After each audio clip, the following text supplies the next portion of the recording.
Welcome back to Informal Design. So, okay. First topic என்னென்னு கேட்டிங்கன்னா logo makers. ஆன்லைனில் நிறைய லோகோ மேக்கர்ஸ் இருக்குது. நம்ம அதுக்கு போகலாமா வேண்டாமா, இல்லை அதில் போய் ஒரு லோகோ க்ரியேட் பண்ணிக்கலாமா என்னென்னு கேட்டிங்கன்னா சீரியஸாக சொல்லுவேன், டைரெக்டாக சொல்லுவேன், நோ. ஏன் அப்படிங்கிறது மட்டும் இந்த வீடியோவில் எக்ஸ்பிளைன் பண்ணிடலான்னு பார்த்துட்ருக்கேன். என்னென்னு கேட்டிங்கன்னா கண்டிப்பாக அதில் லோகோ க்ரியேட் பண்ணிங்க யூனிக்காக இருக்காது. என்னென்னு கேட்டிங்கன்னா இப்போது அதில் என்ன இருக்குன்னு கேட்டிங்கன்னா ஆல்ரெடி உங்கள்ட்ட ஒரு 4-5 கொஸ்டின் கேட்பானுங்க. உங்களுக்கு என்னென்னவெல்லாம் பிடிக்கும், உங்களுக்கு என்னென்னவெல்லாம் தேவை, உங்களுக்கு எந்த மாதிரி லோகோஸ் எல்லாம் வேணும் அப்படின்லாம் கேட்பாங்க.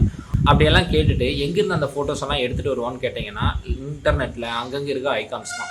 ஸோ ஆல்ரெடி க்ரியேட் பண்ண ஐகான்ஸை நீங்கள் க்ரியேட் பண்ணால் உங்கள் லோகோ யூனிக்காக இருக்காது. First one. அதே யூனிக்காக இருக்கிறதுக்கு இன்னொரு ரெண்டாவது ஆப்ஷன், நீங்கள் டைப் பண்ண மாதிரி எத்தனை பேர் அங்கே டைப் பண்ணுவாங்கன்னு எனக்கு தெரியாது. ஸோ அதுவும் இருக்காது. ஸோ நீங்கள் ஆன்லைனில் க்ரியேட் பண்ணால் ஃபஸ்ட்டு டாபிக் அடி வாங்குறது யூனிக்காக இருக்காது. ரெண்டாவது இனோவேட்டிவான ஐடியாவாகவும் இருக்காது. எப்படின்னா இப்போ நீங்கள் ஒரு லோகோ க்ரியேட் பண்ணுறீங்க அப்படின்னா உங்களோட திங்கிங் எப்போ உங்களோட திங்கிங் வரணும், ஒரு பாக்ஸ்க்குள்ளே வச்சிங்கன்னா தான் நீங்கள் பாக்ஸ் விட்டு வெளியே ஒன்று யோசிப்பீங்க. ரியாலிட்டி பாக்ஸ்க்குள்ளே அப்படின்னு என்னென்னு சொல்கிறேன் பார்த்துங்க. உங்களுக்கு நிறைய ரெஸ்ட்ரிக்ஷன்ஸ் வச்சுக்கோங்க.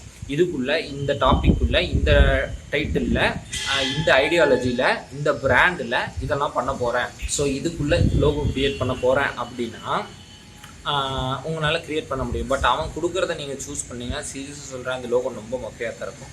ஃபஸ்ட். அடுத்தது இன்னொன்று ரொம்ப இம்பார்ட்டண்டான விஷயம், ரிசர்ச். நீங்கள் ரிசர்ச் பண்ணி உங்களுக்கு என்ன தேவை, உங்களோட பிஸ்னஸ் என்ன, இது எதுவுமே அவனுக்கு தெரியாது. நீங்கள் என்ன கீவேர்ட் கொடுக்குறீங்களோ செட் ஆஃப் கீவேர்ட்ஸ்க்கு செட் ஆஃப் மேட்ச்டு காம்பனன்ட்ஸ் எடுத்துகிட்டு வந்து ஒரே விஷயத்தை திரும்ப வேறு மாடுலேஷனில் காட்டுறதுனால உங்களோட பிராண்டு என்ன சொல்ல வருதோ இல்லை உங்கள் பிராண்டு எதுக்கானதோ அதை அந்த லோகோனால் காட்ட முடியாது. ஸோ எப்படி சொல்கிறது, எல்லா லோகோ ஏதோ ஒன்று மீன் பண்ணும்ல, அந்த மீனிங் அதில் இருக்காது. அடுத்தது 4வது விஷயம் என்னென்னு கேட்டிங்கன்னா சிம்பிள். லோகோ சத்தியமாக சொல்கிறது சிம்பிளாக இருக்கவே இருக்காது. எவ்வளோ காம்ப்ளிகேட்டடாக லோகோ இருக்கக்கூடாதோ அந்தளவுக்கு காம்ப்ளிகேட்டடாக தான் ஆன்லைன் லோகோ மேக்கர்ஸ் க்ரியேட் பண்ணும். நானும் அதெல்லாம் யூஸ் பண்ணியிருக்கேன். அதனால தான் இப்போ நீங்கள் யூஸ் பண்ணாதீங்க அப்படின்னு சொல்கிறேன். ஸோ சப்போஸ் நீங்கள் யூஸ் பண்ணுற ஐடியாலஜியில் இருந்தீங்கனாலும் சும்மா தான் அது வேஸ்ட்டு. நீங்கள் என்ன பண்ணுங்கள், ஆல்ரெடி நான் ஒரு வீடியோ போட்டிருக்கேன், சும்மா ரிசர்ச் பண்ணுங்கள். லோகோ சிம்பிளாக இருக்கணும், படிக்க முடியணும், இவ்வளோ தான் மேட்ரு. பேசிக்காக இவ்வளோ தான் மேட்ரு. இது மட்டும் லோகோவில் இருந்தால் போதும். அதை நீங்கள் சொந்தமாக க்ரியேட் பண்ணுங்கள். That is satisfaction. That's what we design, right? Okay, thanks for watching. See you soon in next video. Bye.